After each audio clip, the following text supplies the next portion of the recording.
پاکستان کے اندر یہ روایت مشاعروں کی دوبارہ سے شروع ہو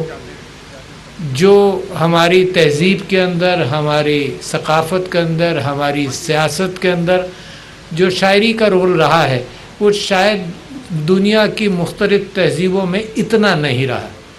شاعری، پوئٹری، انگلش پوئٹری، بڑے اچھے اچھے پوئٹس گزرے، مگر جس طرح سے جو کیفیت مسلمان شعراء نے اور خاص طور پر ہندوستان پاکستان کے اندر جو پیدا کی، جو جوش جذبہ پیدا کیا، مجھے کوئی آج کل کی مورالٹی اور آج کل کی دنیا سے کوئی یقین نہیں ہے کہ کشمیر کی ان کو تکلیف ہوگی۔ ویسٹڈ انٹرسٹ کا بول بالا ہے، تجارت کا بول بالا ہے، اگر ہندوستان سے تجارت ہے تو